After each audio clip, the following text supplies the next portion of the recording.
acaba? Evet, Münevver Öz Uygur hocamız. Burada kendisi mecliste Cumhurbaşkanımızla görüştüler kendileri. Bizim bu konvoyla beraber Doğu Türkistan'da yaşanan zulmü de, Doğu Türkistan hanımlarının da dertlerini anlattılar. Hocam buyurun. Söyleyecek sözünüz var mıdır? Biz bugün Sizi dinliyoruz hocam. 8 Mart Kadınlar, dünya. Tabii. Kadın günleri Suriye'de hapis yatan kardeşlerimizi kurtarmak için seferber olarak Doğu Türkistan'daki tüm kadınlarla temsilen buraya geldik. İnşallah onların mücadelesi bizim mücadelemiz.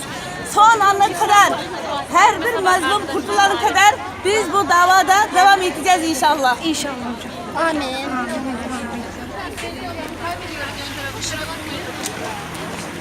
Evet, Doğu Türkistan hanım grubumuz, vicdan konvoyumuz her araçta